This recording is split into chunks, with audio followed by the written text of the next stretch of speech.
Your mother disappeared! Who's going to pay the bill? Louise's piercing shout ripped across the entire restaurant. Every single diner turned to stare at our table. It was her birthday, her big party, her celebration with 20 guests she'd personally selected. And I had just stood up, taken my purse, and started walking toward the restroom. Except I wasn't going to the restroom. I was heading straight for the exit, where a taxi was waiting for me. I left the chaos behind, the raised voices, the confusion, the check for $450 unpaid, and my son Jamal desperately searching for me between the tables while Shanice screamed that I had ruined her perfect night.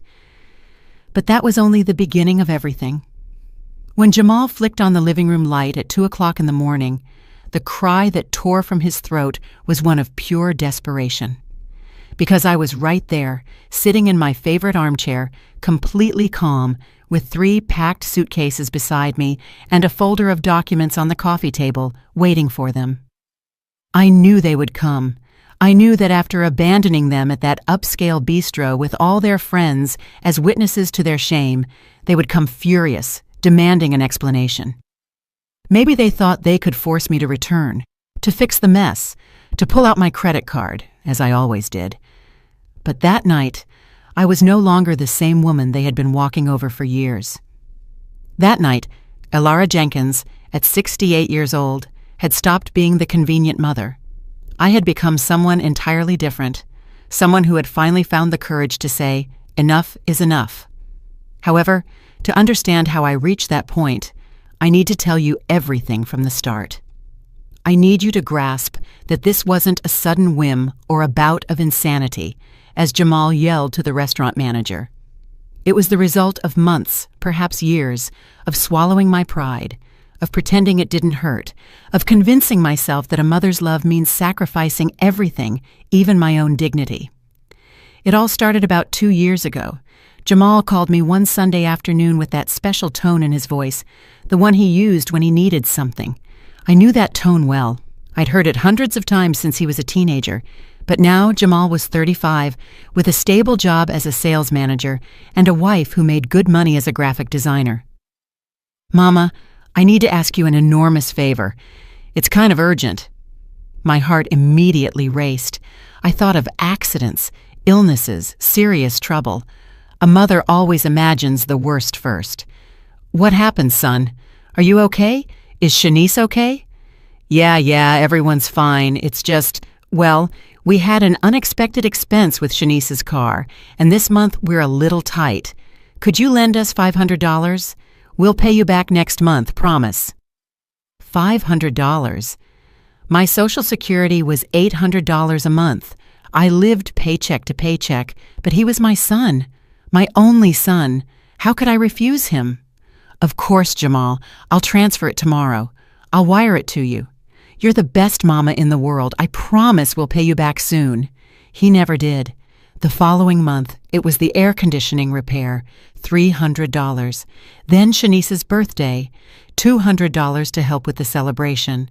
Next, an expensive gift they wanted to give an important business partner of Jamal's. Then their wedding anniversary. Then new furniture for the living room because the old pieces didn't match the decor anymore.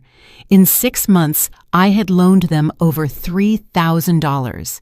And every time I timidly mentioned the possibility of them starting to pay some of it back, Jamal would look at me with disappointment. "Mama, I thought you did it because you love us, not because you expected something in return. I didn't know you were keeping score." Those words made me feel awful, like I was the villain, the petty, selfish mother who put a price tag on love. So I stopped mentioning the money, and they stopped pretending they would ever pay it back. The visits changed too. Before, Jamal would come over on Sundays for coffee to talk, to ask me how I was doing. Now, he only showed up when he needed something, and Shanice almost never came. When she did, she'd stay glued to her phone, answering in monosyllables if I tried to start a conversation. One day, they showed up without calling. It was a Friday evening, and I was preparing my simple dinner, a chicken broth with vegetables. I heard the key in the lock. Jamal had always had a copy of my keys for emergencies. "Hey, Mama, we brought Chinese food. Are you hungry?"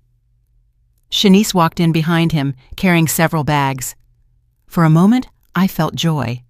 They had thought of me. They wanted to share dinner with me. "That's so sweet, son. I was just cooking, but don't worry about it. Save your food for tomorrow." "Nah, we're starving." They settled down at my table as if they were in their own home.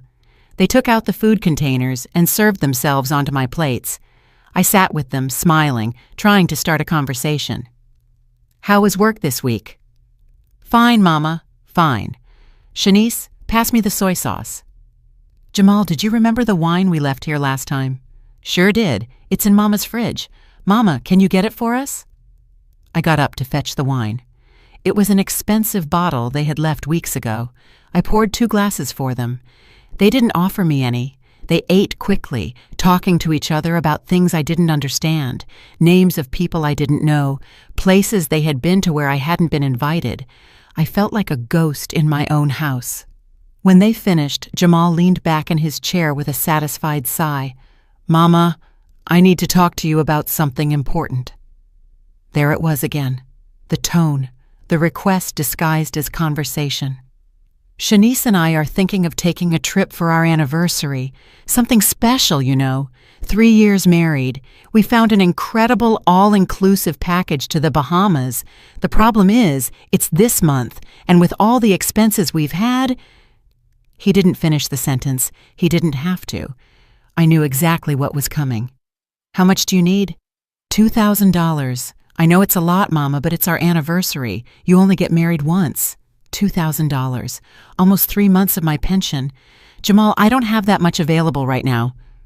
For the first time all night, Shanice looked up from her phone and stared right at me. There was something cold in her eyes. "You don't have savings?" "I have some saved, but it's for emergencies, And what's more important than your own son's happiness, Alara? Jamal works so hard. He deserves a vacation. We'd do the same for our parents if we had the means." The way she said my name, not Mom or Mrs. Jenkins, just Alara. As if we were friends, or worse, as if she had some kind of authority over me. "Let me see what I can do." "Thanks, Mama. We knew we could count on you." They left half an hour later, taking the rest of the wine and leaving the dirty dishes on the table. I stayed sitting there, staring at the remnants of the dinner they had brought, which I hadn't ordered, which they had devoured, and for which now, in some twisted way, I had to pay with my savings. That night, I cried for the first time in months. Not exactly from sadness. It was something worse. It was the feeling of having become invisible, of existing only as a means to obtain something. But I wasn't ready to admit it yet. I still convinced myself that this was how modern families were, that adult children needed support, that I was being dramatic. I transferred the $2,000 2 days later. The trip to the Bahamas lasted 1 week. During those 7 days, Jamal sent me exactly 3 texts. The first was a photo of them at the airport with a, "We've taken off, Mama." The second was an image of the beach with, "This is amazing." The third arrived on the last day. "Coming back tomorrow. Love you." 3 messages in 7 days, paid for with 2 years of my savings. They didn't call me once, not even to ask how I was, if I had eaten, if I needed anything. I, who had to go to the doctor that week because my blood pressure shot up suddenly and I spent 2 days feeling so dizzy I could barely get out of bed. Alone. Completely alone. My neighbor, Brenda Taylor, was the one who drove me to the clinic. She barely knew me. She owed me nothing. "Alara, your son can't come with you. He's away with his wife." "I don't want to worry him." Brenda looked at me with something that looked like pity. She didn't say anything else, but her silence spoke louder than any words. When Jamal and Shanice returned, 2 weeks passed before they came to visit me. They arrived one Saturday afternoon, tanned, relaxed, full of energy. They brought their suitcases. "Mama, we're staying for the weekend. They're fumigating our building, and the smell is unbearable. Right? No problem?" It wasn't a question. They were already walking in, dropping their things in my guest room, which I used as a sewing room. "Sure, son. My house is your house. Shanice walked past me without even saying hello. She went straight to the bathroom with her makeup bag. I heard her turn on the shower faucet. "Mama, do you have anything to eat? We're starving." Jamal flopped onto the sofa and turned on the television. "I have ingredients to make something. What are you in the mood for?" "I don't know. Anything. Something good. At the hotel, the food was incredible every day. I miss that food." Something inside me twisted. I had paid for that hotel, that incredible food, that luxury vacation, and now they arrived at my house expecting me to keep serving them as if nothing had happened. But I didn't say anything. I never said anything. I prepared chicken pasta. I used the last good ingredients I had in the refrigerator. I set the table nicely with cloth napkins and everything. I wanted them to feel welcome. I wanted them to remember that their mama could cook well too, that I could make good things, that I was worth more than just the money I could lend them. When I called them for dinner, it took them 10 minutes to come. They were watching something on the phone, laughing together. They sat down and started eating without saying a word. Not a thank you, not a this looks good. Nothing. "So, how was the trip? Did you have a good time?" "Amazing, Mama. The hotel was 5-star, private beach, top-notch everything. Shanice got to relax a ton, right, babe?" "Yes, exactly what I needed. The spa was spectacular. I got massages every day." I felt a knot in my stomach. Massages every day with my money, while I was alone, dizzy, dragging myself to the doctor. "And how are you, Mama?" Jamal asked the question without looking up from his plate. Like something automatic, like when you ask how someone is without really wanting to know the answer. "Fine. I had to go to the doctor because my blood pressure went up, but I'm better now." "Oh, that's good you're better. Mama, this pasta is a little dry. Don't you have more sauce?" I swallowed. I had just told him I had been sick, and his only response was to ask for more sauce. Shanice put her fork down on the plate with a sigh. "I can't eat anymore. I'm so full. Ilara, do you have dessert?" "No, Shanice, I don't have dessert." What a shame. At the hotel, they had an incredible dessert buffet. You could have as much as you wanted. She got up from the table, leaving half the food on her plate. Jamal followed her shortly after. Both settled into the living room to watch a movie, leaving me alone with the dirty dishes and the wasted food. I washed everything in silence. I put away the leftovers, cleaned the kitchen. From the living room, I heard their laughter. They were watching a comedy together, happy. That night, I slept poorly. I heard them moving in the next room. I heard their quiet conversations. At one point, Shanice's voice rose slightly. "No, Jamal, we've already asked her for too much this year. Give her some time." "Well, what do you want me to do? She's my mama. That's what mothers are for." "Yeah, but we need to be more strategic. We can't ask her every month. She's going to catch on. She's going to catch on." Those words hit me like a punch, as if there was a plan, as if I were a resource to be managed. I stayed awake until dawn, staring at the ceiling, feeling something inside me begin to break.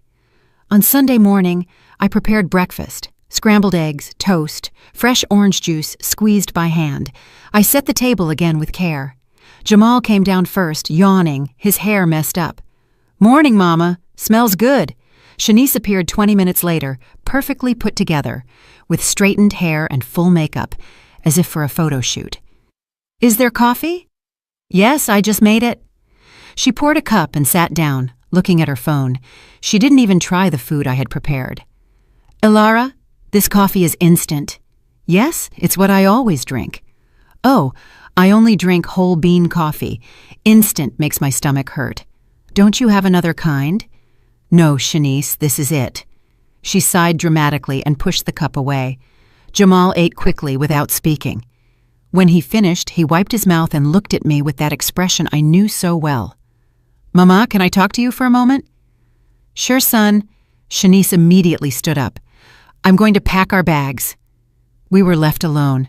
Jamal played with a napkin in his hands, without looking directly at me. "Mama, I know we've already asked you for a lot this year, and believe me, we appreciate it so much. But something came up, and we need your help one more time." My heart started beating faster. A feeling of dread tightened my chest. What happened? Nothing bad, relax. It's just that, well, we saw an amazing apartment. It's perfect for us, bigger, in a better neighborhood with a gym and a pool. The problem is they're asking for 2 months' deposit, and we only have enough for one. We'd need $2,000 more. Jamal, I don't have any more savings. I gave you everything I had for the trip. I know, but don't you have a credit card, or could you take an advance on your Social Security? I can't do that. I'm already tight with what I have every month. For the first time, Jamal looked me straight in the eye. There was some frustration in his gaze. Mama, I just don't get it. You live alone. You don't have big expenses. What do you spend your money on? On food, Jamal? On medicine? On utilities? On keeping up this house where you two come and stay whenever you want? Okay, don't get upset. I was just asking. I thought that as a family we could help each other. I have helped you many times. Yes, and we appreciate it, but this is different. It's an investment in our future. At some point you're going to get older, and you might need us to take care of you. This is like making sure we have a comfortable place where we can all be. All. The word sounded hollow because I wasn't included in that all. It was just an excuse, an elegant way to make me feel guilty. Let me think about it. How long do you need? Because the apartment won't last long on the market.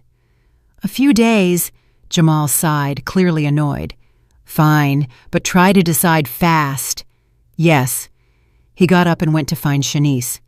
10 minutes later, they were at the door with their bags. Thanks for everything, Mama. We'll call you this week. A quick kiss on the cheek, not even a hug, and they were gone. I stood at the door watching their car drive away. The house fell silent, a heavy, painful silence that made me feel more alone than ever. I went into the room where they had slept. Towels were thrown on the floor. The bed was unmade. They had used my expensive shampoo, the one I saved for special occasions. The bottle was nearly empty. In the bathroom, I found the tube of toothpaste squeezed from the middle, the cap left open. Shanice's hair's in the sink, makeup stains on my white towel. I cleaned everything like an automaton, changed the sheets, tidied up, erased every trace that they had been there. But I couldn't erase what I had overheard the night before. We need to be more strategic. As if I were a problem to solve, an obstacle to manage. That night, sitting in my empty living room with the television off and only the sound of the clock ticking the seconds, something shifted inside me. It was small still, just a whisper, but it was there. The doubt, the uncomfortable question I had been avoiding for months. When did I become this? Someone who only matters for what she can give. The following days were strange. Jamal called me 3 times that week, 3 times in 7 days, more than he had called me in the last 2 months combined. But I knew it wasn't because he was worried about my health or because he missed me. It was because he needed an answer about the money for the apartment. Mama, have you thought about it yet? I need to know because the owner is pressuring us. Jamal, I really can't. I have nowhere to get that amount. But did you try taking out a loan? There are options. Mama, I'll help you look for a loan. He wanted me, a 68-year-old woman with an $800 a month pension, to take out a loan to finance their luxury apartment. I'm not going into debt, son. The silence on the other end of the line was long, uncomfortable. All right, I understand. I guess we'll have to look for another option. He hung up without saying goodbye, without saying I love you, without asking how I was. He just hung up. For 2 weeks I heard nothing from him. Nothing. Not a call, not a text. It was as if I had ceased to exist the moment I stopped being useful to them. I spent my time looking at the phone, waiting. Every time it rang, my heart jumped, thinking it would be Jamal. But it was only telemarketing calls or bank messages. The loneliness began to weigh on me in a different way. It wasn't just being physically alone. It was feeling like I mattered to no one. One afternoon, Brenda invited me to coffee at her place. I almost never accepted invitations because I always thought Jamal might show up or call. But that day, after 2 weeks of silence, I accepted. Her house smelled like cinnamon and fresh coffee. She had photos everywhere of her kids, her grandkids, her trips, all smiling. It looked like a real family. "How long since you last saw your son, Alara?" "2 weeks. He's busy with work and all that." Brenda nodded as she poured the coffee. She didn't say anything, but I noticed her lips pressed together slightly. "My kids come every Sunday, sometimes during the week too. They call me every day, even if it's for 5 minutes. I know I'm lucky." I felt a pang of envy, of pain, of shame, too. Jamal is very hardworking. He has a lot of responsibilities. Of course, but a phone call doesn't take that long, does it? I took a sip of coffee so I wouldn't have to answer. Brenda noticed. "Alara, forgive me for getting involved where I don't belong, but I've watched you these past few months and you worry me. Always waiting, always available, and he only shows up when he needs something. It's not like that, is it?" "When was the last time he came over just to visit you? Without asking for money, without staying over because he had a problem, without needing something, just to be with you?" I couldn't answer because I simply couldn't remember the last time. Kids have their lives. It's normal. Yes, they have their lives, but good people don't forget where they come from. They don't use their parents like ATM machines. "Brenda, he doesn't use me. He's my son. I help him because I want to." "All right, I'm sorry. I don't want to fight with you. I just want you to know that you are worth much more than he makes you feel." I returned home with her words echoing in my head. You are worth much more than he makes you feel. Was it true? Or was she just a nosy neighbor who didn't understand the relationship between a mother and son? That night, Jamal finally called. "Mama, how are you?" "Fine, son. And you?" "Good, good. Hey, we got the apartment. My boss ended up loaning us the money we were short. We're moving next weekend." "That's good, son. I'm happy for you both." "Yeah, we're super excited. Hey, could you help us with the move? We need someone to be at the old apartment to receive the moving company while we're at the new place organizing. Can you do Saturday?" "Sure, I'll be there." "Perfect. I'll text you the address. You have to be there at 8 o'clock in the morning. The movers are punctual." "And you guys will be there, right?" "I told you, we have to be at the new apartment. That's why we need you to be at the old one." "All right, Bet. Thanks, Mama. You're the best." He hung up. He didn't even ask if I could get there at that time, or if I had a way to get transportation. He just assumed I would be available, as always. On Saturday, I woke up at 6 o'clock in the morning. I took 2 buses to get to their old apartment. It was cold, and my knees ached from the dampness. I arrived at 7:50. The movers showed up right at 8. They were 3 big men who started loading boxes and furniture without saying much to me. I stayed there, supervising as Jamal had asked, making sure they didn't forget anything. By 11 o'clock in the morning, the apartment was empty. I stood in the middle of the unfurnished living room, looking at the marks on the floor where the sofas had been, the lighter squares on the walls where they had hung pictures. I sent a text to Jamal.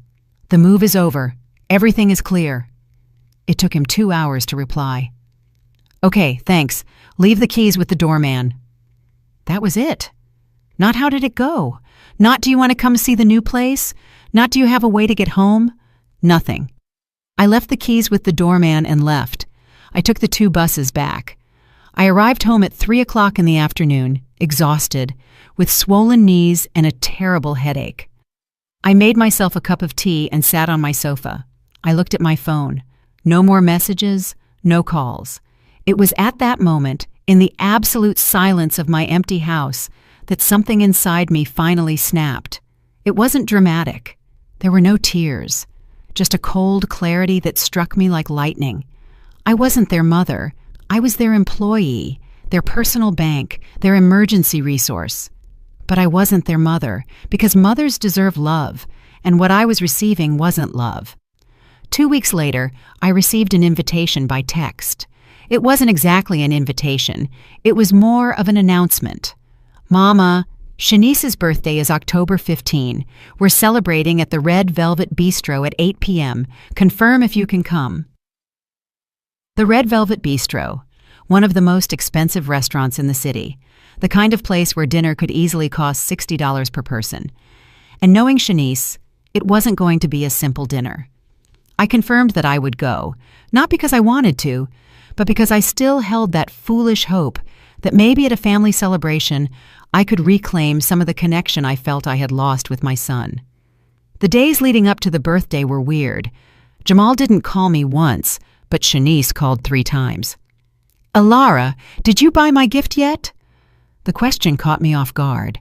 I hadn't even thought about it. "Not yet, Shanice. Is there anything specific you want?" "Well, I have a wish list at Neiman Marcus. I can send you the link. There are things at different prices, but obviously the ones I like best are between $200 and $300. $300 for a gift for my daughter-in-law, who didn't even treat me with respect, who barely spoke to me, who called me by my first name as if we were friends, when clearly we weren't. I'll see what I can do." "Perfect. And one more thing. There are going to be like 20 people at the dinner. Jamal and I are paying for our part, obviously. But it would be nice if you, as the mother-in-law, could cover something too. I don't know. Maybe the drinks or the dessert. What do you think?" She didn't ask if I could.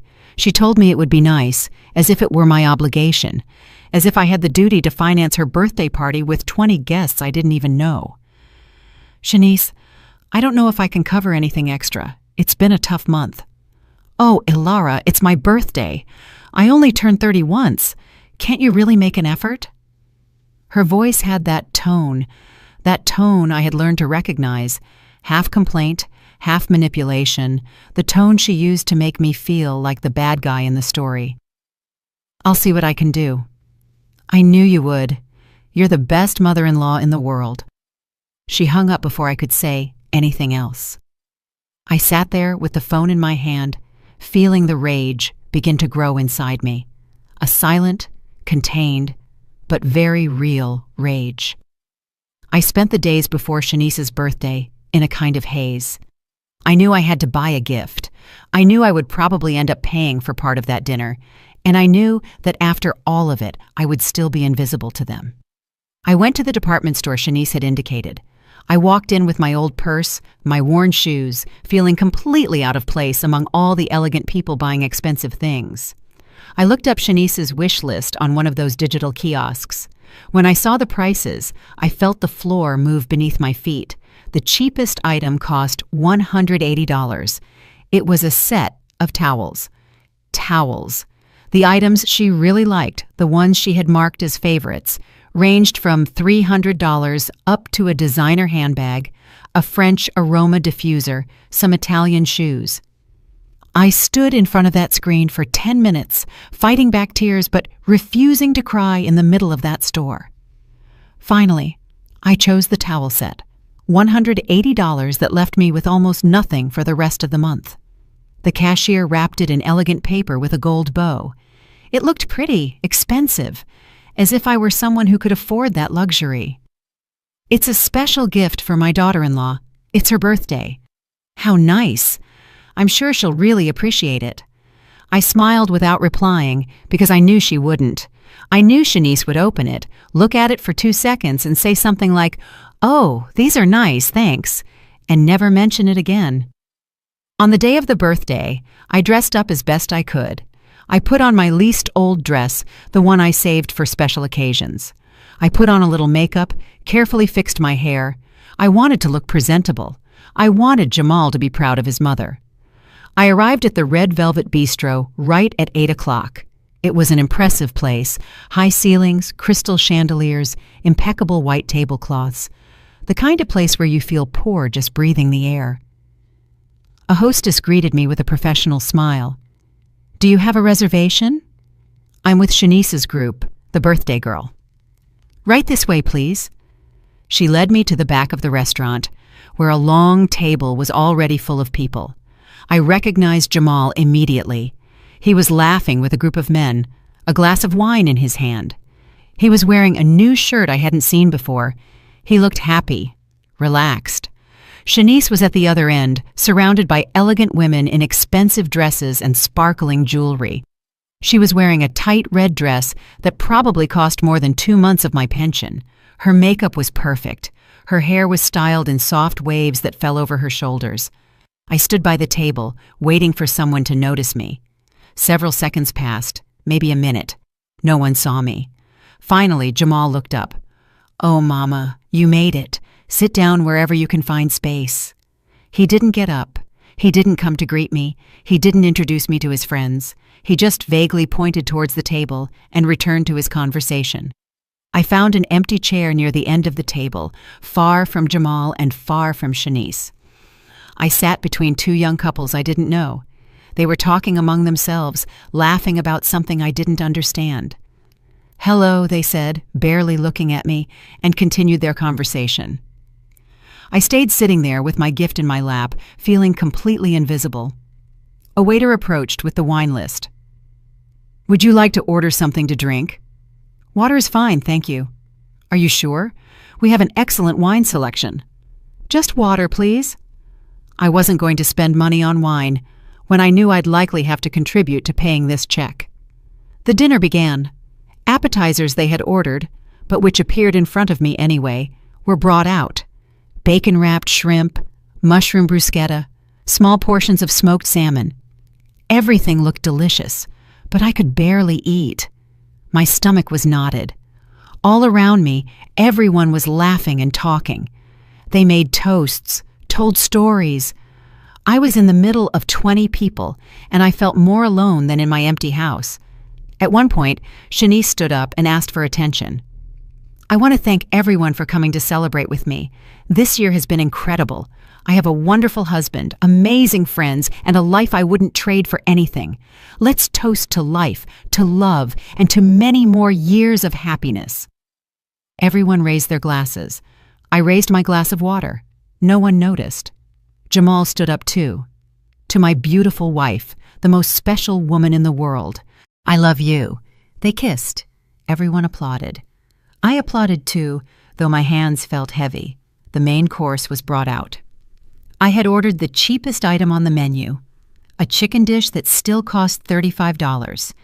The others ordered cuts of steak that cost $60 or $70, lobster, scallops, dishes with French names I couldn't even pronounce. I ate slowly, trying to make my plate last, trying to have something to do with my hands while everyone else conversed among themselves. The woman next to me told her husband about a trip they were planning to Europe. The man on the other side talked about stock market investments. I had nothing to contribute to those conversations, nothing in common with those people. I didn't travel. I didn't invest. I barely survived month to month on my pension. After the main course came dessert, a tower of profiteroles with chocolate sauce for the whole table. And then the cake, a huge, 3-tiered cake decorated with edible gold flowers. The cake alone probably cost over $200. We sang Happy Birthday. Shanice blew out the candles. More applause, more toasts. Then came the moment for gifts. One by one, the guests gave her their boxes wrapped in elegant paper. She opened them with enthusiasm, showing off each gift: French perfume, a designer wallet, gold earrings, a spa certificate, each gift more expensive than the last. When my turn came, I extended my box with the gold bow. "Happy birthday, Shanice." "Thanks." Shanice quickly opened the gift. She looked at the towels. She didn't even take them completely out of the box. "Oh, these are nice. Thanks." And she put the box aside and moved on to the next gift. $180 dismissed in 2 seconds. I felt something hot rise in my throat. It wasn't tears. It was rage, a rage that had been accumulating for months and now threatened to explode. When she finished opening all the gifts, the waiter brought the check. He left it in the center of the table. No one touched it for a moment. Everyone continued conversing, taking the last sips from their glasses, finishing their coffee. Then Jamal picked it up. I saw his eyes widen slightly when he saw the total. He turned to say something to Shanice in a low voice. She nodded. Then he looked over to where I was sitting. "Mama, can you come here for a moment?" I stood up and walked toward them. My legs were shaking slightly. "Look, the bill came out a little higher than we thought. It's like $450 total. We're going to put in $300. Could you cover the rest, as your contribution to Shanice's birthday?"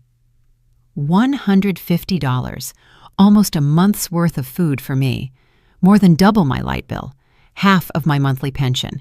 Jamal, I don't have that much cash with me. Do you have a credit card? Yes, but... Perfect. Use the card. We'll settle up later. We'll settle up later. That phrase meant I'm never going to pay you back. I don't know if I can. For the first time all night, Shanice looked directly at me. There was something cold in her eyes, something calculating. Alara, it's my birthday. Are you really going to ruin my night over money? Everyone at the table was starting to notice that something was happening. The conversations were dying down. People were looking at us. I'm not trying to ruin anything. It's just that it's a lot of money and Mama, please, don't make a scene. Jamal's voice sounded tense, embarrassed, as if I were the one doing something wrong. I looked at my son. I saw that look of pleading mixed with irritation in his eyes. I saw Shanice in her expensive red dress with her perfect makeup, waiting for me to solve their problem. I saw all those people looking at us, judging us, and something inside me finally gave way. I'm going to the restroom. I took my purse and walked toward the restrooms with a firm step. I heard Jamal's voice behind me. Mama, wait! But I didn't stop. I reached the hallway where the restrooms were. There was an emergency exit nearby, and next to that exit, a door that led to the parking lot. I didn't think twice. I pushed the door and stepped out into the parking lot. The cold night air hit my face. My hands trembled as I searched for my phone. I called a taxi. The operator told me it would arrive in 5 minutes. 5 minutes that felt like an eternity. I stood in the dark of the parking lot, hidden behind a car, waiting. My heart was pounding so hard I could hear it in my ears. Every second I expected to hear Jamal's voice calling me. I expected him to come out looking for me, but no one came out. The taxi arrived. I quickly got in and gave him my address. As we drove away from the restaurant, I looked back out the window. The lights of the Red Velvet Bistro shone in the distance. Inside, everyone was celebrating, eating, laughing. And I had just abandoned them with a check for $450 unpaid. For the first time in years, I didn't feel guilty. I felt something akin to freedom. I arrived home. I paid the taxi with the last bills I had in my wallet. I went in and locked the door. All the lights were off. The house was cold and silent. But instead of going to my room to cry, as I had done so many times before, I walked straight to my closet. I took out the 3 suitcases I had stored, put them on my bed, and started packing. It wasn't an emotional decision. It was practical, cold, calculated. I knew exactly what I was doing. As I folded my clothes and put them in the suitcases, my phone started ringing. It was Jamal. I didn't answer. He called again. I didn't answer. Then the texts started coming. Mama, where are you? Why did you leave like that? This is so embarrassing. Everyone is asking about you. You have to come back right now. I silenced the phone and kept packing. I took out my important documents, my passport, my bank papers, the house deeds. I put them in a brown folder that I placed on the living room coffee table. Then I went to my small safe, the one I had hidden in the back of the closet. Inside, I kept money I had been secretly saving for the past year. It wasn't much. Money I had saved little by little, $20 here, $30 there, depriving myself of things so I could have some security. This money was my escape, and tonight I was finally going to use it. I counted the bills, put them in my wallet, and closed the safe. I looked at the clock. It was 10:30 at night. I calculated that Jamal and Shanice would take at least 2 more hours at the restaurant. First, they'd have to resolve the check problem. They probably had to call friends, ask for loans on credit cards, maybe even wash dishes. The image made me smile for the first time in months. Then they would come looking for me, furious, humiliated, ready to yell at me, to make me feel guilty, to demand that I fix the mess. But this time, I would be ready. I finished packing.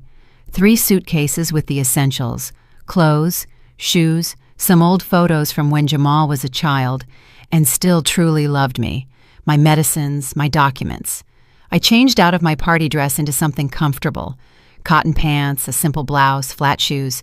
I took off my makeup, let down my hair. Then I sat in my favorite armchair with the suitcases by my side and the document folder on the table. I turned off all the lights except for the small lamp in the corner, and I waited. The phone kept ringing. More calls, more texts. Now Shanice was texting too. "Ilara, this is unforgivable. You humiliated us in front of everyone. How could you do this to us?" I read every message with a strange calm. They no longer affected me. It was as if I were reading messages directed at another person, the old Ilara who let herself be manipulated. But that Ilara no longer existed. At 12:30, I heard a car park in front of my house, quick, angry footsteps, the key in the lock. Jamal still had a copy of my keys. The door opened violently. "Mama, where are you?" Jamal's voice sounded agitated, angry. Shanice walked in behind him. I could hear her heels on the hardwood floor. They didn't turn on the light immediately. They were looking for me in the dark. I heard Jamal walk towards my room. "Mama, answer me!" Then his steps came back to the living room. His hand found the main light switch. He flipped it, and there they saw me, sitting calmly in my armchair with my suitcases to one side, my documents on the table, looking at them with a serenity they had never seen from me. Jamal froze. His mouth opened, but no sound came out for several seconds. Then he yelled. They weren't words at first, just a cry of pure desperation, as if he had just seen a ghost. "What? What is this?" His voice trembled. He looked at the suitcases, the documents, my serene expression. Shanice stepped forward. Her makeup was smudged, mascara stains under her eyes. Her red dress now looked wrinkled. She had lost all her elegance. "Do you know the humiliation you put us through? Do you have any idea what we had to do to pay that bill?" I looked at her without saying anything. I just stared. "We had to borrow from my friends. My friends, Ilara. We looked like bums in front of everyone, and all because of you, because you decided to throw your tantrum and run off like a spoiled child." Jamal took a step toward me. "Mama, this is too much. I know we sometimes ask for help, and I know we don't always pay it back fast, but that doesn't give you the right to abandon us like that, to embarrass us. What is wrong with you? What is all this?" He pointed to the suitcases. Finally, I opened my mouth. My voice came out calm, cold, firm. "I'm leaving." "Leaving? Where to?" "Far away. To start over. To live the rest of my life with dignity." Jamal laughed, a nervous, incredulous laugh. "Dignity? Mama, don't be ridiculous. You have nowhere to go. You don't have money. What are you going to do, live on the street?" "I have money. I have savings you don't know about, and I have plans." "Plans? But you can't do anything on your own. You've always depended on us." That sentence hit me like a slap. You've always depended on us. When the reality was exactly the opposite. They were the ones who depended on me, on my money, on my availability, on my inability to say no. I have never depended on you, Jamal. You have depended on me, on my pension, on my savings, on my house, on my time. For 2 years, I've been your personal bank and your free maid, and never, not once, have you shown true appreciation." Shanice scoffed. "Oh, please, we asked for help like any normal family. It's not that big a deal." "It's not that big a deal. Over $10,000 in 2 years, Shanice. $10,000 that you never paid back, that came from my $800 a month pension. While you two were vacationing in the Bahamas, buying expensive clothes, and moving into luxury apartments." Jamal ran his hands through his hair. He was starting to realize that this conversation wasn't going to end like other times, that he wouldn't be able to manipulate me with guilt. "Mama, if you needed the money back, you just had to tell us. There was no need for all this drama. I told you several times, and you always made me feel like the bad guy, like the selfish mother who charged her own son. Because that's how you look right now, like a spiteful person who keeps score of everything. I'm not keeping score of the money, Jamal. I'm keeping score of the disrespect, of the humiliations, of the times you only needed me when it was convenient for you. I'm keeping score of every time you forgot to call me, of every canceled visit, of every time you made me feel invisible." The silence that followed was dense, heavy. Shanice was the first to break it. This is absurd. Ilara is being dramatic. Families help each other. Families respect each other, Shanice. They care for each other. They value each other. And you two don't respect me. You don't care for me. You don't value me. You just use me. Jamal shook his head. This is your fault. You spoiled us. You always said yes to everything. You never set boundaries, and now you complain that we took advantage, but you taught us we could do it. His words cut through me, because he was right. I had spoiled them. I had allowed this, but that didn't absolve them of their cruelty. You're right. I allowed this, and now I'm going to end it. Jamal walked closer to me. Now there was something different in his look. It wasn't just anger anymore. It was fear. Mama, stop! Stop saying nonsense. You're not going anywhere. Yes, I am. Tomorrow morning. And this house? Are you just going to abandon it? I picked up the document folder from the table, slowly opened it, took out some papers, and held them out to him. This house is no longer mine. Jamal took the papers with trembling hands. His eyes scanned the lines. I saw his face change color, from the red of rage to the white of shock. You sold the house. I sold it 3 weeks ago for $350,000. Shanice's voice cracked when she spoke. $350,000. But this house was Jamal's. It was his inheritance. This house was mine, Shanice. It was in my name. I paid for this house with my husband's life insurance money when he died. Jamal was 10 years old. This house kept a roof over my head for 38 years, and I decided what to do with it. And you decided to sell it to a stranger without even consulting us. Jamal let the papers drop onto the table. He slumped onto the sofa, his head in his hands. I can't believe it. I can't believe you did this. I paid all my debts, the medical bills I had pending. I sorted out my situation with the bank. I kept some aside to live on, and I donated the rest. You donated it? You donated the money that belonged to your son?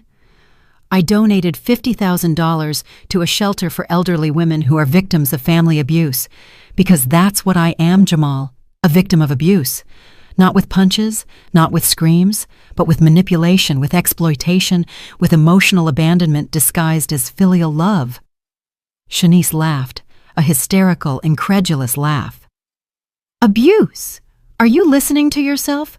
We ask you for help once in a while and now we're abusers? You're delusional. I stood up from the armchair. My legs no longer trembled. I felt firm, confident. Shanice, since you married my son 3 years ago, you have treated me like an employee. You have never called me Mom, always Ilara, as if we were friends, but you never treat me with the respect a friendship requires. You give me orders, you demand things of me, you only call me when you need something, and when I can't give you what you want, you make me feel like I'm a bad person. That's not true. No? When was the last time you asked me how I was? When was the last time you invited me to something without expecting me to pay? When was the last time you made me feel like I mattered to someone? The silence returned, but this time it was different. It was an uncomfortable, guilty silence. Jamal finally lifted his head.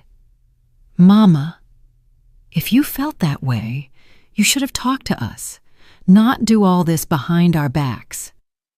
I tried to talk many times, but every time I mentioned that I needed the money back, you made me feel selfish. Every time I said I couldn't help, you manipulated me with guilt. You didn't let me talk, Jamal. You shut me down over and over again. Shanice crossed her arms. Well, now what? You expect us to beg you to stay? To beg for your forgiveness?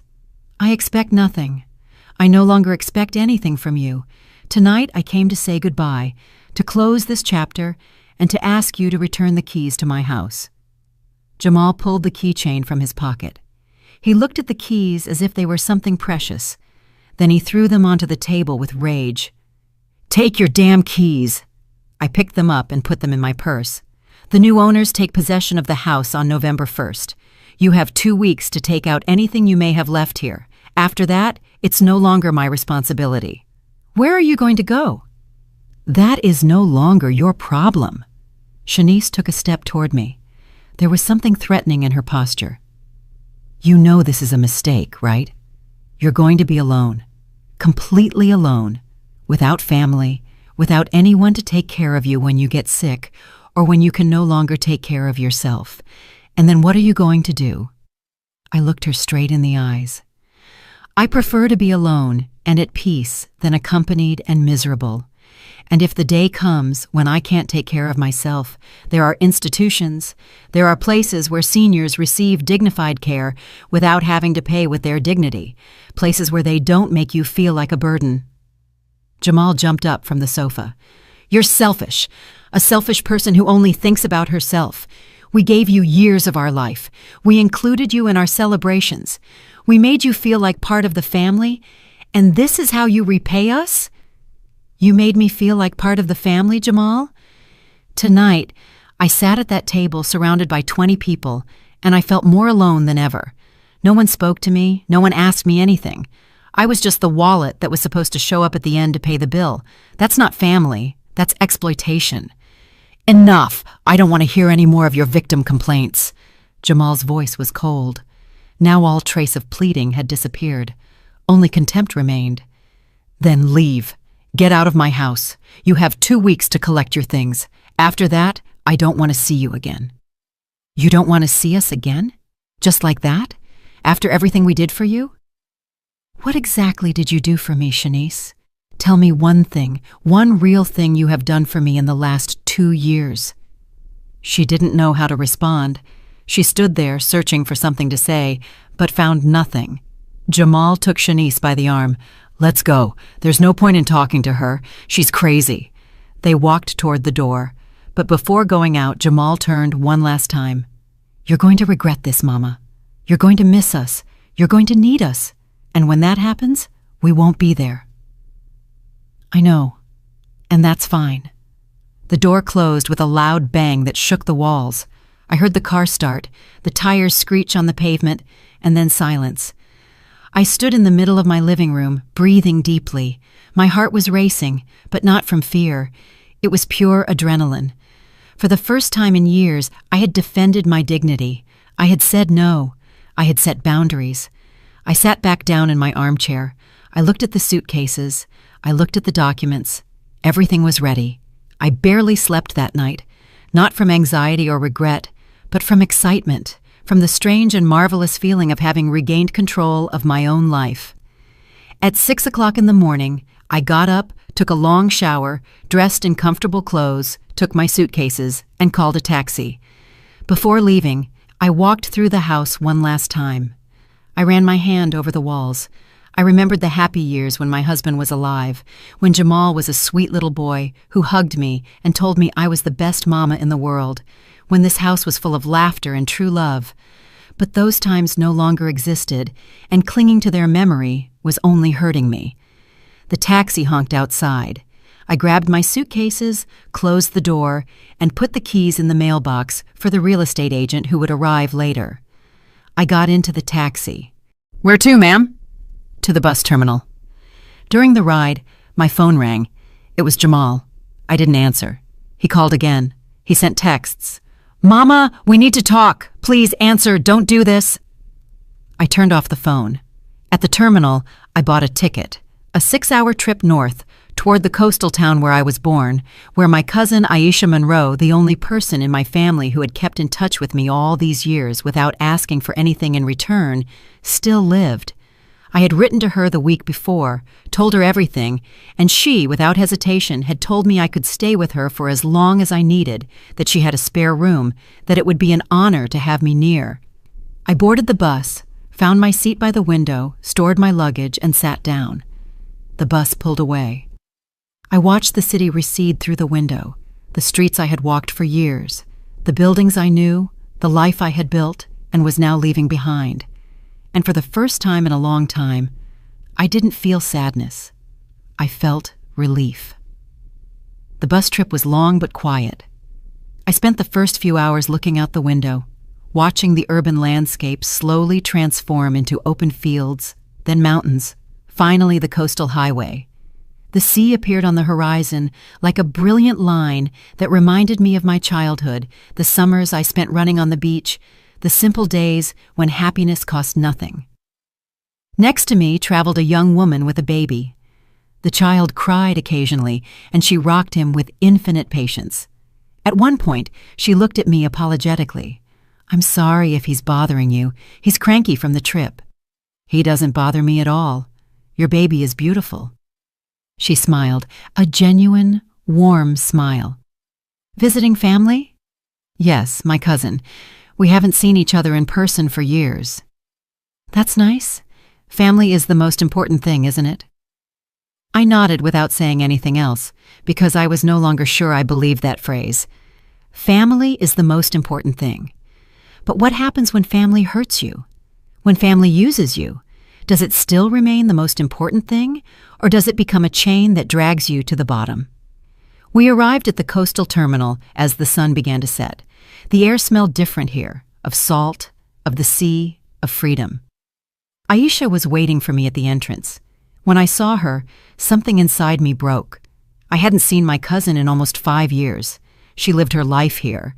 I lived mine there. We wrote to each other occasionally, but there was always something that prevented visits, or rather, there was always someone.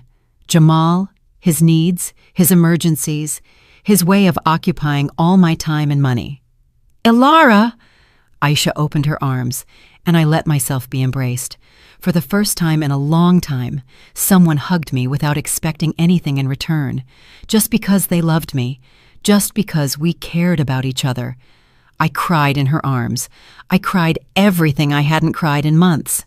She didn't say anything. She just held me until I had no more tears left. "Let's go home. You must be exhausted." Her house was small but cozy. It was 3 blocks from the beach, in a quiet neighborhood where neighbors greeted each other and children played in the street without fear. She showed me the room that would be mine. It had a bed with clean sheets, a window overlooking the backyard, an old but functional dresser. "It's not much, but it's yours for as long as you need it." "It's perfect." And it was. It was simple, honest, real. There were no pretensions, no hidden expectations. That night we ate dinner together in her small kitchen, homemade vegetable soup with freshly baked bread, simple food that tasted like home. "Do you want to tell me everything?" I told her. I told her every detail, every humiliation, every loan they never repaid, every ignored call, every moment I felt invisible. I told her about Shanice's birthday, about how I had abandoned the restaurant, about the scene at my house at 2 o'clock in the morning. Aisha listened without interrupting. When I finished, she took my hand across the table. "You did the right thing." "You think so?" "Sometimes I think I was too drastic, that I should have tried to talk to them one more time." "Ilara, listen to me closely. You tried to talk many times, but they didn't want to listen. They wanted a provider, not a mother. And you deserve to be treated with respect and love, not as a resource to be exploited until it's depleted." Her words comforted me in a way I hadn't felt in years. "And what if I regret it? What if in a few months I miss Jamal and want to go back? Then you'll go back. But it will be your decision, made from a place of strength, not desperation. For now, you need to heal. You need to remember who you are beyond being Jamal's mother." That night, I slept soundly for the first time in months. No jumpiness, no anxiety, no waiting for the phone to ring with a new request, a new emergency, a new way to make me feel needed and disposable at the same time. The first few days at Aisha's house were about adjustment. It was hard to get used to not having responsibilities, to not waiting for a call, to not feeling that constant pressure in my chest. Aisha worked part-time at a local bookstore. She invited me to go with her one day. The bookstore was a charming place, full of old and new books, with a coffee shop in the corner where people sat to read and talk. The owner was a woman my age named Yvette Thompson.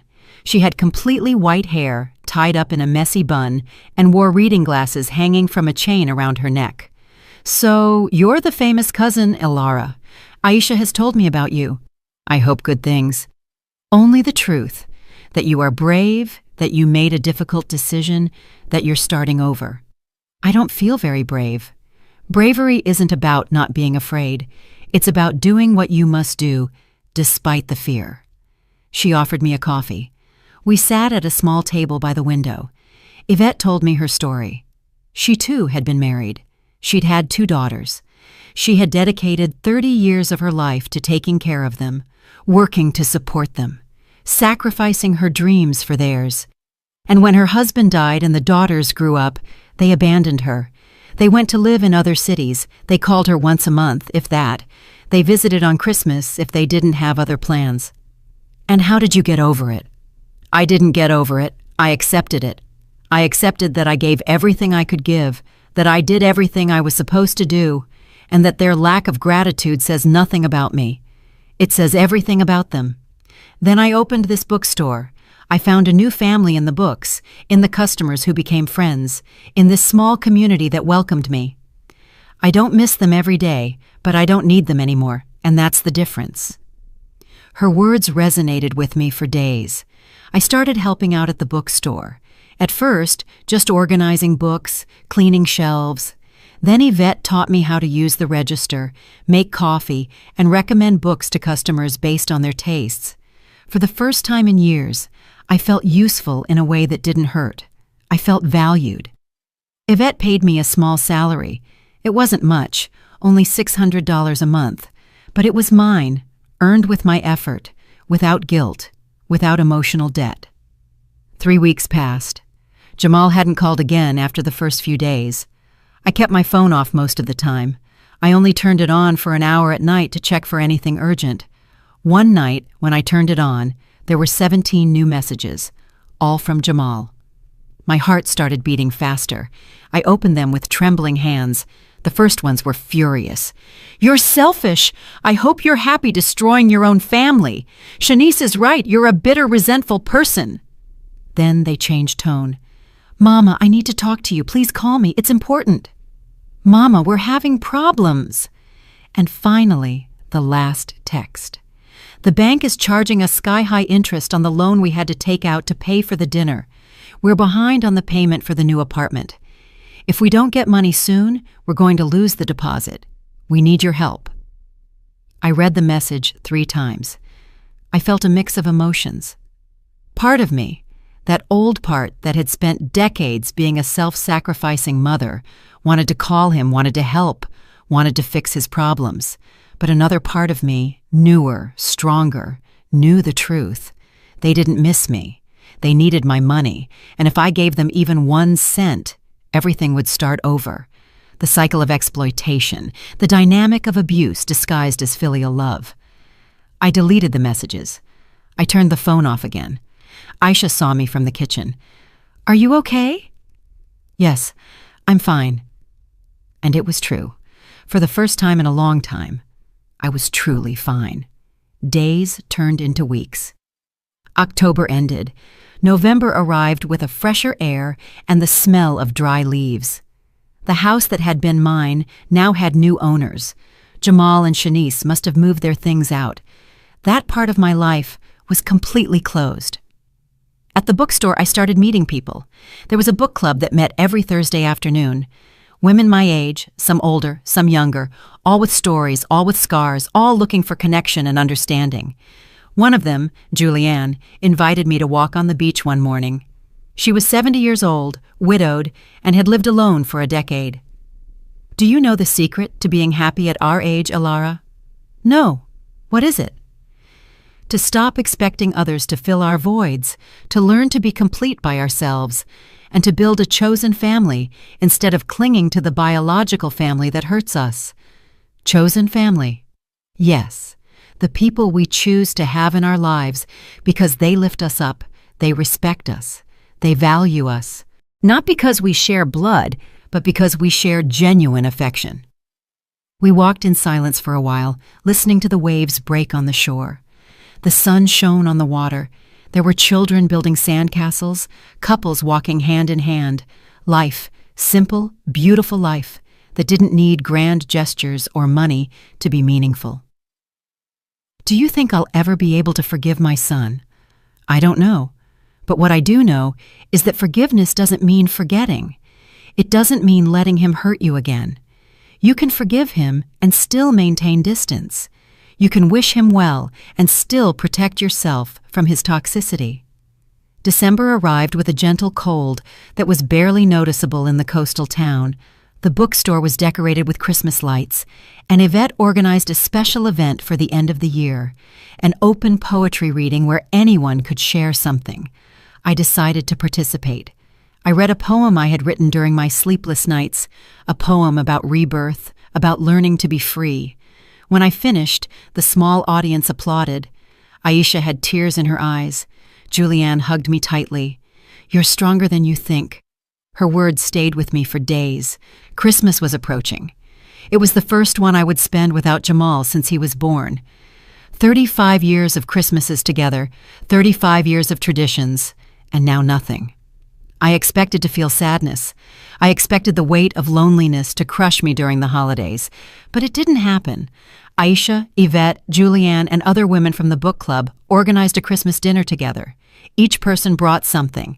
I prepared my special chicken soup, the one Jamal used to love when he was a child. But this time I made it for myself, for my new chosen family. That night, sitting at the table, surrounded by women who valued me, who listened to me, who were genuinely interested in how I was doing, I realized something.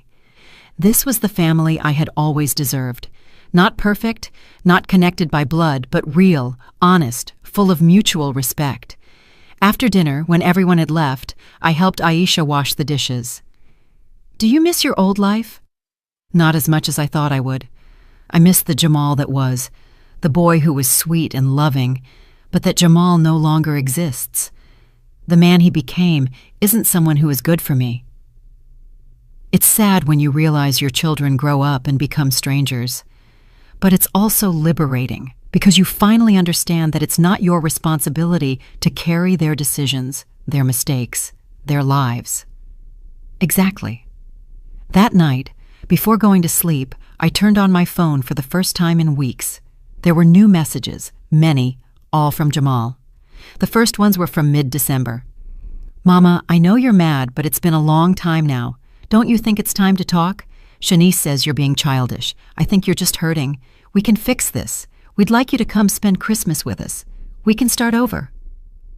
Then came the more recent ones, from just 2 days ago. "Mama, things are really hard. We lost the apartment. We couldn't make the payment. We had to move back in with Shanice's parents. It's humiliating. Shanice's parents are charging us rent. Can you believe it? They charge their own daughter to stay in their house. I need you to lend me some money just to get out of this problem. I swear this time I'll pay you back." The last message was from this morning. "I know where you are. Aisha posted a photo on social media, and I saw you in the background. You're in the town where she lives. I'm driving up there. We need to talk face to face." My heart started racing. He was coming here. Jamal was coming to find me. I called Aisha immediately. She came into my room in her pajamas, her hair messy. "What happened?" "Jamal knows where I am. He says he's coming here." Aisha sat on my bed. "And what do you want to do?" "I don't know. Part of me wants to see him, wants to believe that maybe he's changed, that maybe he's genuinely sorry. And the other part? The other part knows he's only coming because he needs me, because he has problems, and he thinks I can solve them, as always." "Then you already know what to do." "But he's my son, Aisha." "I know, and he will always be your son. But that doesn't mean you have to let him in every time he knocks on the door. You can love him from a distance. You can wish him well without sacrificing your peace." I spent the night awake, thinking, remembering, trying to prepare my heart for what was coming. Jamal arrived 2 days later. It was December 27th, a cloudy day with the smell of rain. I was at the bookstore when Aisha called me. "He's here at my house asking for you. How does he look?" "Tired, gaunt. He says he needs to talk to you urgently." "I'm coming over." The walk from the bookstore to Aisha's house was the longest of my life. Every step weighed on me. Every breath was difficult. When I arrived, Jamal was sitting in the living room. He stood up as soon as he saw me. Aisha was right. He looked terrible. He had lost weight. He had deep circles under his eyes. His clothes were wrinkled. "Mama." His voice broke as he said the word. "Jamal." We stood there, looking at each other, two strangers who were once everything to one another. "Can we talk in private?" I looked at Aisha. She nodded.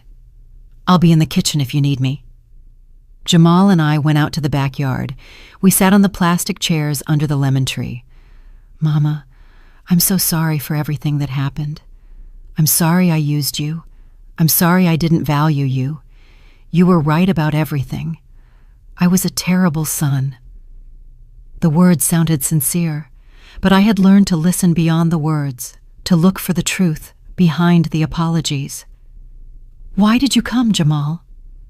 "Because I miss you. Because I want to fix our relationship. Only for that."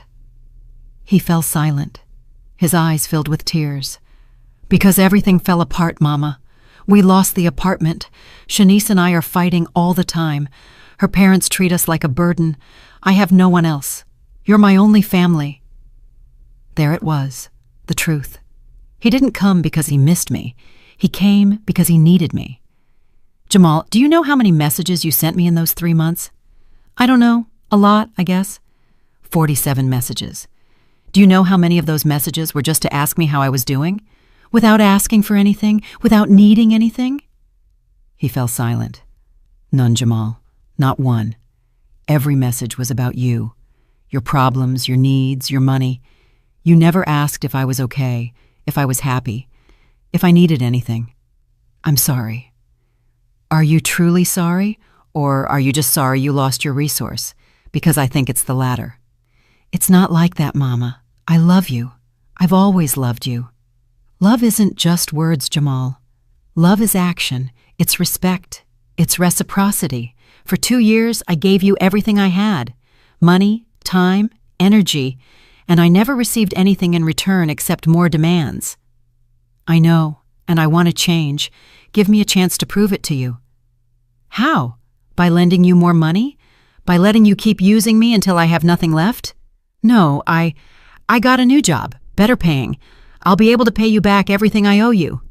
"Everything, Jamal? You owe me over $10,000. I know, but little by little I'll pay it back, I swear. I don't want your money anymore. I want my peace, and you don't give me peace. You give me anxiety. You give me sadness. You make me feel like I'm only worth what I can give you."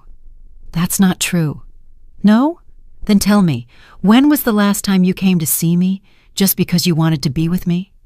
When was the last time you invited me out and paid yourself? When was the last time you worried about my health, my dreams, my happiness?" He didn't know how to answer. "You can't, can you? Because it never happened. I was always the one giving, and you were always the one receiving." Tears ran down his face now. "So what do you want me to do? Beg for forgiveness on my knees? Suffer? Grovel? I don't want any of that. I just want you to leave me in peace, to let me be happy without guilt, to understand that I have the right to live my life without being tied to your constant needs. But you're my mother, and you are my son. But that doesn't make me your property. It doesn't make me your solution to every problem. You're an adult. It's time for you to act like one." He got up from the chair. He walked a few steps. He ran his hands through his hair. When he turned around, there was something different in his gaze. The mask of vulnerability had dropped. Now only rage remained. "So that's it? You abandoned me, just like you abandoned the dinner, just like you abandoned the house, just like you abandoned Shanice and me?" "I didn't abandon you. You discarded me long before that. I just stopped being available to be used." "You know what? You're right. I didn't come here to fix anything. I came because I needed money, because I thought I could still convince you. But I see you've become selfish and bitter." His words didn't hurt me as they used to. It was as if I had developed a protective layer, an invisible armor made of self-respect and clarity. If being selfish means taking care of myself, then yes, I'm selfish. If being bitter means not letting myself be exploited anymore, then yes, I'm bitter and I'm at peace with that. Jamal shook his head, incredulous. I don't recognize you. You're not the mother I raised. Exactly. I'm no longer the mother you raised to serve you. Now I'm the woman I should have always been. A woman with dignity, with boundaries, with self-love. He turned to leave, but before reaching the garden door, he stopped. And if I ever need you, if something serious happens to me, you won't be there either? The question hit me in the chest because there was the eternal dilemma of every mother. Where does love end, and where does self-destruction begin? If something truly serious happens to you, something that threatens your life or your safety, I want you to know that you will always be my son. But your money problems are not life or death emergencies. They are consequences of your decisions, and those are no longer my responsibility. We looked at each other one last time. I saw in his eyes that he finally understood, that there was no turning back, that the mother he knew no longer existed. Goodbye, Mama. Goodbye, Jamal. I watched him walk away, his figure growing smaller and smaller until he disappeared. And then I let out the cry I had been holding back. I cried for the son I lost, for the relationship that was never what I dreamed, for the years I gave without receiving. I cried for everything. Aisha came out to the garden and hugged me without saying anything. She just held me while I emptied all the pain I carried inside. You did the right thing. It doesn't feel like it, because it hurts. Love always hurts when you have to let go, but the pain of letting go is less than the pain of clinging to something that destroys you. Days passed, then weeks. January arrived with a new year full of possibilities. Jamal didn't look for me again. He didn't call, he didn't write. And although part of me still hoped for some message, a larger part learned to live with his absence. In February, Yvette offered me a full-time job at the bookstore. I accepted immediately. With my $600 monthly salary plus my pension, I could live comfortably. It wasn't a life of luxury, but it was a dignified life, a life that was mine. I moved into a small apartment 2 blocks from the beach, a tiny space, but enough, with a kitchen where I prepared my meals, a living room where I read in the evenings, a bed where I slept soundly without anxiety. The book club became my favorite routine. Every Thursday we met to discuss books, but we ended up talking about life, our experiences, our scars. We all had similar stories: ungrateful children, families that had used us, relationships that had drained us, but we also had hope. We had the second chance to build a life that filled us instead of emptying us. In March, Julianne organized a trip to the nearby mountains, a weekend retreat for our group. We were 8 women, all over 60, all with stories of survival. During that weekend, sitting around a bonfire under the stars, we shared our deepest truths, our regrets, our dreams, our fears. When it was my turn to speak, I said something I had been holding in my heart. I spent 35 years feeling like I wasn't enough, that if I gave more, if I sacrificed more, if I loved more, my son would finally see me, value me, love me the way I loved him. But the truth is, I was never the one who wasn't enough. He was the one who wasn't willing to see me. All the women nodded. Some cried, because we had all lived some version of that story. Yvette spoke next. The hardest thing I've had to learn is that you can't force anyone to value you, not even your own children. All you can do is value yourself and walk away from those who don't. That night, I slept under the stars, wrapped in a blanket, surrounded by women who understood me, and for the first time in my adult life, I felt completely free. April arrived with wildflowers and longer days. One afternoon, while I was organizing books in the bookstore, the bell above the door rang. I looked up and froze. It was Jamal, but he hadn't come alone. He was holding the hand of a little girl, perhaps 3 years old, with curly hair and my late husband's eyes. Mama. His voice sounded different, softer, humbler. Jamal. We stood there, meters of distance between us that felt like miles. This is Zoe, your granddaughter. My heart stopped. Granddaughter? Since when? Shanice was pregnant when everything happened. We didn't tell you. Why? Well, because we thought you would come back, that it was all just a temporary tantrum. Zoe was born in January. I looked at the girl. She watched me with curiosity, clinging to her father's leg. Hello, Zoe.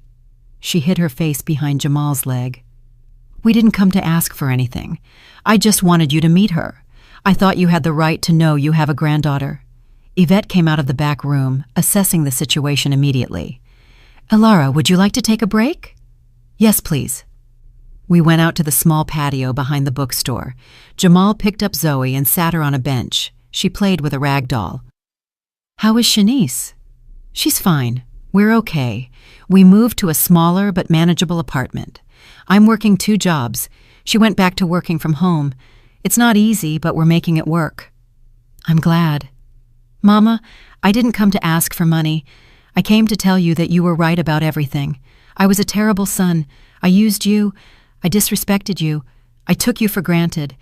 And when you finally left, when I finally lost your safety net, I had to face my own mistakes, my own irresponsibilities. Jamal, please. Let me finish. When Zoe was born, when I held her in my arms for the first time, I understood something. I understood unconditional love. I understood what you felt for me, and I understood that I had abused that love in the worst possible way. Tears ran down his face. I don't expect you to forgive me. I don't expect us to go back to how things were. I just wanted you to know that I'm sorry, that I finally understand, and that I hope someday, when Zoe grows up, I can be the kind of father to her that you deserved me to be to you. I looked at my granddaughter, so small, so innocent, so oblivious to all the pain that existed between the adults around her. Can I hold her? Jamal nodded. He picked up Zoe and passed her to me. The girl looked at me with those big, curious eyes. Hello, little one. I'm your Grandma Elara. Gamma. Yes, Grandma. She smiled, and something inside me melted. But it wasn't the same weakness as before. It was something different. It was love, yes, but love with boundaries, love with protection. Jamal, I appreciate you coming. I appreciate your apology, but you need to understand something. I am no longer the same woman you knew. I am no longer going to sacrifice my peace to be part of your life. I understand. If you want Zoe to know me, if you want her to have a relationship with her grandmother, it has to be on my terms. With respect, with clear boundaries, without expectations that I will solve your problems or finance your life. I agree. I don't want any of that. I want my daughter to have what I had as a child, a loving grandmother. Because even though I was a terrible son, you were an incredible mother, and I know that now. We sat in silence for a moment. Zoe played with my necklace. Jamal watched us with a mixture of sadness and hope. We can start over, Mama. Not like before, but as something new, something healthier. We can try, but it's going to take time, and it's going to require you to show with actions, not just words, that you have truly changed. I will, I promise you. Don't promise me, just do it. Jamal left an hour later. He gave me his new number. He gave me the address of his apartment. He asked me to think about visiting them someday when I was ready. That night, sitting on my small balcony looking at the sea, I thought about everything that had happened. The woman I was, the woman I became, the pain I had to go through to find my own voice. Would I ever have a relationship with Jamal again? I didn't know, but if I did, it would be different. It would be on my terms, with my boundaries, with my dignity intact. Because I finally understood something it had taken me 68 years to learn. Self-love is not selfishness. Protecting yourself is not cruelty. And sometimes, the bravest way to love is to let go. Today, 6 months after that night at the restaurant, I live in my small apartment by the sea. I work in the bookstore I love. I have friends who value me. I have a routine that fulfills me. I have peace. Jamal calls me every 2 weeks, short, respectful conversations. He sends me photos of Zoe. He invited me to his birthday, and I went, but only for 2 hours. I set boundaries, and he respected them. I don't know if we will ever be close again, but I no longer need us to be happy.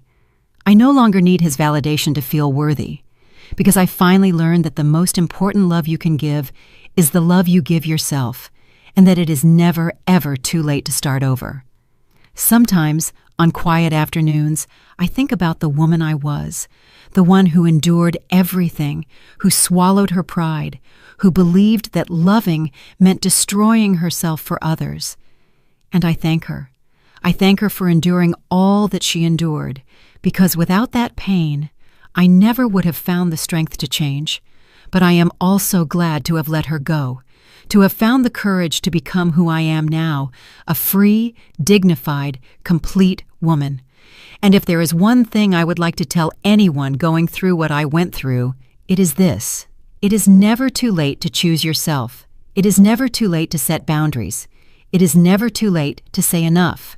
Because at the end of the day, the only person you will live your entire life with is yourself. And you deserve to treat yourself with the same love and respect you have given to others. I gave everything. I was treated like trash. But that day, I stopped swallowing my pride. And that's why I broke all ties, because I was forced to protect myself. And I regret nothing. You know, for most of my life, I thought love meant giving everything you have, even if it breaks you. But now I see love also means respecting yourself enough to walk away when others only take and never give back. We teach people how to treat us, and sometimes the hardest lesson is realizing it's never too late to start again. Life doesn't end when someone walks out. It begins when you finally close the door on what was hurting you. And today, I'm living proof that peace after chaos is possible. If you agree with me and liked my story, show it by giving this video a like. Let's see how many of us feel the same. I'm curious, what city are you listening from, and what time is it there? Write it in the comments. If you'd like to support my journey, you can send me a small donation. Thank you for listening and sharing your precious time with me. For more life stories like this one, check out the other videos on my channel and subscribe. I've added 2 new stories on the screen that I'm sure you'll enjoy. Click one and start listening now. Love to you all.